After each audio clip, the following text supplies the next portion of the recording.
Dr. Alara Voss stood at the top floor of the SkySpire research tower, her eyes fixed on the data streaming across the glass wall screen. The numbers confirmed what she had been working on for years: Earth's first successful faster-than-light jump. The ship Pioneer 1 had left Neptune's orbit and returned in under 4 minutes. It had traveled nearly 12 light-years. Cheers erupted around her. Scientists, engineers, and technicians clapped and hugged. After decades of trial and error, humanity had finally broken the barrier that had kept them close to home. Alara allowed herself a small smile. She was proud but tired. For the last 7 years, she had lived inside this tower, pushing limits, solving problems no human had ever faced. Now, the stars were within reach. She stepped away from the screen and looked out the tall window. Neo Geneva stretched across the icy valley below. The sky above the tower was dark, filled with stars. Her mind wandered to what came next: exploration, new worlds, maybe even contact with other civilizations. Then everything changed. A high-priority signal blared through the tower's comm system. The celebration stopped instantly. Lights dimmed. A symbol appeared on every screen, an unfamiliar crest shaped like a circle of stars surrounding a central flame. Universal Code 7, a technician said, eyes wide. This is an interstellar message." The room fell silent. The message began. A deep, calm voice spoke in flawless English. It didn't sound human. "To the leaders of Earth, we are the Galactic Council. Your world has achieved faster-than-light travel. This technology brings you under our watch. You must now choose: join the Galactic Order and limit your expansion, or face full isolation from the stars. You have 7 Earth days to respond." The message ended. The screens faded to black. No one moved. Alara felt a chill run through her. The Council had been a theory, something talked about in secret research circles, in whispers in old decoded transmissions. Many believed they were just myths. Now, they were very real. Later that night, Alara was called to an emergency session of the United Earth Assembly. Leaders from every region appeared on secure video links. The room buzzed with fear and confusion. "We should respond with caution," one representative said. "This could be a threat," said another. "Who are they to demand anything from us? They could destroy us. We don't know their power." Alara listened quietly, then stood to speak. "This isn't just about safety," she said. "It's about control." They waited until we had something valuable, then appeared with warnings. "That says everything." She was calm but firm. She knew Earth had to be careful, but not weak. The Assembly agreed to send a diplomatic envoy to the Council's territory. Alara was chosen to lead the mission. She didn't ask for it, but she didn't refuse either. As she left the chamber, someone asked her, "Are you afraid?" She paused. "Yes," she said, "but I'm more afraid of what happens if we say nothing." Outside, the stars shone bright and silent above Neo Geneva. The clock had started ticking. Dr. Alara Voss stood at the base of Envoy 1, Earth's most advanced diplomatic spacecraft. It wasn't built for speed or war. It was built for presence. Sleek, silver, and designed to impress. The ship was a symbol of Earth's pride and hope. As the launch doors opened, Alara took one last look at the Earth behind her, blue and quiet, floating in the blackness of space. She felt the weight of her mission settle deeper into her chest. She wasn't just a scientist anymore. She was Earth's voice. The journey to the galactic core took less than a day. The Council had provided coordinates for a stable wormhole, along with safe passage codes. Everything felt too smooth, too controlled.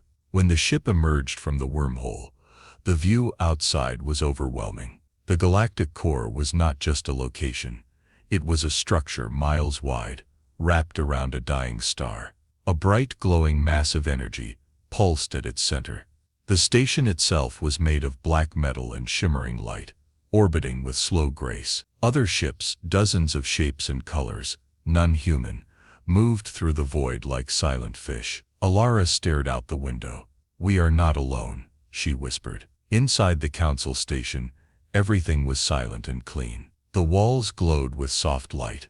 The air smelled like nothing. She was met by tall beings in silver robes, officials who spoke only through a device that translated their speech. They led her to a grand chamber. At the center stood a tall figure in black robes, with pale gray skin and glowing blue eyes. His face was calm, almost kind, but his posture spoke of power. "Dr. Alara Voss," he said. "I am High Chancellor Sever." Alara bowed slightly. "I come as a representative of Earth." Jever nodded. "We know, we have watched your world for a long time." He gestured to a floating chair across from his own. "Sit.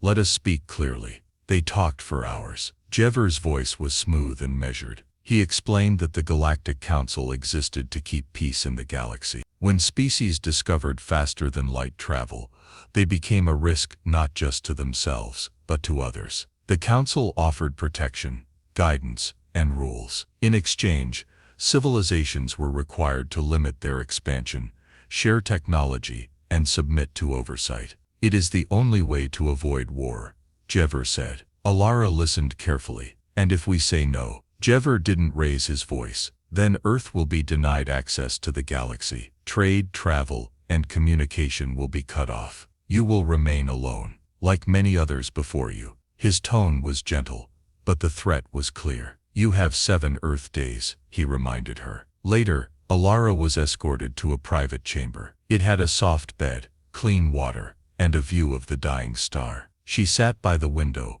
watching the glowing light pulse outside. Everything Jever said had sounded logical, peaceful, but something felt wrong. The way he spoke, the way the council operated. It was all too perfect. Control disguised as peace. Alara knew Earth couldn't make a decision based on words alone. She needed to understand what was hidden beneath them. She opened her datapad and began searching through the station's public records. But most files were locked. Only basic information was available. Still, something about the council didn't sit right. She didn't know what, not yet, but she was going to find out. The stars outside blinked silently. Alara woke early. She hadn't slept much. The view of the dying star outside her chamber burned in her mind. Its slow, steady pulses reminded her of time slipping away. 6 days left. She opened her datapad again. The Galactic Council's public archive was clean and polished. Only surface-level stories were available. Peace agreements, cultural festivals, trade pacts. Nothing about war. Nothing about resistance. Nothing real. Something was being hidden. Alara left her chamber and walked the long, quiet halls of the council station. She wasn't followed. No one stopped her. But she could feel eyes watching, silent and distant. She made her way to the central knowledge dome, a vast circular room filled with glowing information columns. Dozens of alien delegates studied silently at their stations. She approached a tall creature with thin arms and scales that shimmered like glass. Its eyes were kind but cautious. "I'm looking for older records," she said quietly. "Conflicts, disagreements, anything the council doesn't talk about." The alien gave her a slow glance. Then it lowered its voice. "There is someone," it said. "Not here, but down in the lower levels. A scientist, quiet, curious like you. His name is Terran. He keeps old files." Alara nodded. "Thank you." The lower levels of the station were cold and dim. Lights flickered above narrow corridors. This was not a place shown to guests. She found Terran's lab near the edge of the maintenance zone. The door slid open with a soft hiss. Inside, the space was cluttered with glowing tools and cracked datapads. Charts hung on the walls, star maps with red lines marked in secret. Terran was short, with gray-green skin and wide dark eyes. He didn't seem surprised to see her. "You're the human," he said. "The one who asks the wrong questions." "I ask because something feels wrong," Alara replied. Terran looked around, then tapped a panel on his desk. The lights dimmed, and a small projector lit up between them.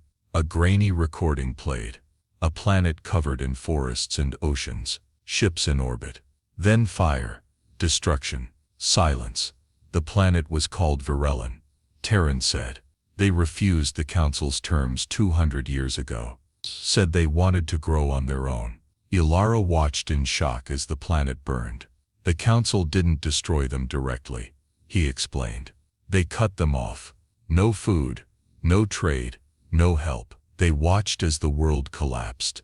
And when the people finally begged for aid, the council came too late. She looked at him. Why are you showing me this? Because you should know what happens when someone says no. Ilara felt sick. Why haven't you told anyone? I have, Terran said. But no one listens. Or they're too afraid. He handed her a small drive. Take this. It holds what the council doesn't want shared. Use it if you're brave enough.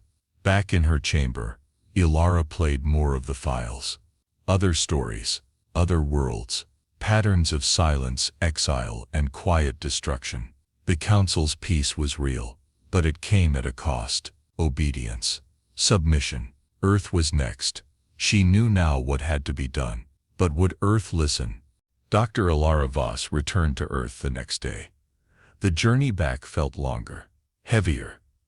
She carried a small data drive in her hand, but the truth it held felt enormous.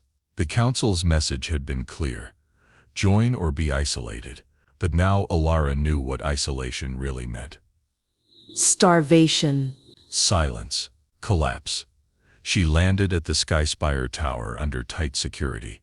Within hours she was seated before the United Earth Assembly, a council of leaders from every region of the planet. The room was tall and bright, filled with sharp voices and tired eyes. We only have 5 days left, one delegate said. What did you learn? Ilara stepped forward. She plugged the data drive into the main screen. Images filled the room, recordings of dead planets, desperate voices, council ships arriving too late. She told them everything. About Varellan, about the council's quiet threats, about Terran, the scientist who had risked everything to reveal the truth. When she finished, the room was silent. Then the arguing began. We cannot risk war, shouted one representative from the Pacific Coalition. We're not ready. If they cut us off, we lose everything. Everything. A European leader countered. Or just comfort. Do we want to survive or live free? The council's system works, another said. That's why they've lasted. Maybe we need to learn from them. Ilara stayed quiet for a moment, then stepped back to the center. I understand the fear, she said. But fear is not the same as peace. The council doesn't offer freedom. They offer control, hidden under rules and soft voices. If we give in now, we may never have the chance to stand again. Her words echoed through the chamber. Outside, the world was watching. News channels replayed parts of Ilara's speech. Footage of the council's past actions leaked online. Protests erupted in major cities, some demanding submission, others shouting for independence. Families argued, students marched, soldiers prepared. The planet was divided. Even Ilara felt the weight of doubt pressing on her. What if she was wrong? What if Earth was not ready? She stood on the edge of history with no guarantee that anyone would follow. But she didn't back down. That night, the United Earth Assembly held a private meeting. 12 members. One vote. Some spoke of caution. Others spoke of courage. In the end, they agreed. Earth would make its choice together. No hiding. No fear. They scheduled the official vote for the next morning. As Ilara walked out of the chamber, a young technician handed her a message. She opened it. A simple sentence. No matter what happens, thank you for trying. She folded the note and slipped it into her coat pocket. Outside, the stars still blinked, cold and far away. But tomorrow Earth would answer. The sun rose over Neo Geneva, casting a pale light across the glass towers. Inside the United Earth Assembly Hall, the air was heavy with silence. The final vote was about to begin. 12 representatives sat at a long circular table. Dr. Ilara Voss stood nearby, watching, waiting. Her palms were cold, her heart steady. Each member had one vote. Join the council, or stand alone. The first voice echoed through the room. I vote to stand, said the African Union delegate. Earth must be free. The next followed. I vote to join. We cannot risk collapse. The votes came one by one. Every word carried weight. Every voice shaped the future. Finally, the 12th vote. I vote to stand. A soft light turned green behind Alara. The results were in 7-5. Earth would resist. No applause followed. No celebration. Only silence, and a deep breath from Alara. The assembly sent out Earth's official response. We thank the Galactic Council for its offer, but humanity chooses independence. We will not limit our future. We choose freedom. The Council responded within hours. A fleet of dark, silent ships appeared just outside Earth's solar system. No weapons were fired. No messages were sent. The blockade had begun. They hovered beyond Saturn, cutting off Earth from the wormhole routes that connected to the wider galaxy. Earth's defense forces scrambled. Warships moved into position near the moons of Jupiter. Envoy 1, now refitted for long-range communication, relayed warnings across Earth's colonies. At the Skyspire Tower, Alara monitored the growing tension. She joined General Halim, commander of Earth's defense fleet, in the control center. They're not attacking, he said, frowning at the screens. But they don't have to. One blockade is enough to freeze our future. Alara leaned forward. They want us to beg. 2 days passed. Then something unexpected happened. Ships began appearing near Neptune's orbit. Not council ships. Other ships. Smaller. Different. One by one, they emerged from wormholes, vessels from younger alien civilizations. Species that had remained silent until now. The Arkari, small beings with insect-like wings. The Gennari, tall and made of shifting light. The Myrn, who spoke in song. They didn't send weapons. They sent messages. We support Earth's decision. We too fear the Council's power. We will not fight, but we will not turn away. Alara stared at the screen in awe. These species had lived under the Council's rules for generations, but Earth's choice had sparked something. Hope, resistance, change. The Council's fleet remained still. Then, for the first time since the blockade began, High Chancellor Sever sent a message. He appeared on every screen. Calm, collected, but his eyes were tired. Earth's decision is dangerous. Others may follow. We offer peace, not chaos. Alara stood before the camera and replied live. Peace is not peace when it is forced. You may stop our ships, but you cannot stop our voice. We are not alone anymore. Sever said nothing more. The screen went dark. By the next morning, the Council ships were gone. No battles, no words, just silence. They had withdrawn, at least, for now. Humanity had stood firm, and others had stood with them. Alara walked alone along the upper deck of Skyspire Tower. The night sky above was clear. For the first time in centuries, the stars didn't look distant, they looked open. A week had passed since the Galactic Council withdrew their fleet from Earth's orbit. No explanation, no apology, just silence. But to Dr. Alara Voss, that silence meant everything. It meant Earth had not been broken. It meant their choice had been heard. Now, the work of the future had begun. Inside the United Earth Assembly, the mood had shifted. Leaders once divided, now worked with urgency. New committees were formed. Resources were redirected to strengthen Earth's defenses, improve diplomatic networks, and expand space research. Alara was at the center of it all. She stood before a screen showing a growing map, one that no longer ended at the edge of the solar system. It showed colonies, wormhole routes, and most important of all, allies. After Earth's stand, at least 6 alien civilizations opened channels. These were species that had kept quiet under the Council's shadow. Now, they spoke freely. They shared knowledge, technology, and messages of support. Together they called themselves the Free Worlds Pact. It was still small, still fragile, but it was real. Alara walked the upper corridor of the Skyspire Tower. From there she could see far across the icy plains of Neo Geneva. A voice called from behind her. It was General Halim. "There's a message for you," he said. "Private, from the Council." She followed him to the command center. The message played. It was a simple text file. No video, no sound. Dr. Voss, the Council does not forget. But we also do not act in haste. Watch your path carefully. HFY. Elara stared at the message for a long time. Then she deleted it. We move forward, she said softly. Later that evening, she visited her old lab.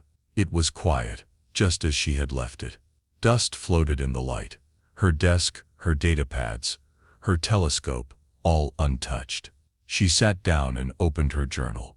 We chose freedom, she wrote. It came with risk, but it also gave us truth. The galaxy is wide. Some will fear us. Some will stand with us. But now, for the first time, humanity is not just reaching the stars.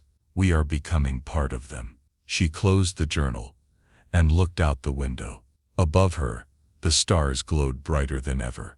Far beyond Earth, the Council watched, silent, waiting. But for now, humanity was free, and the future was open.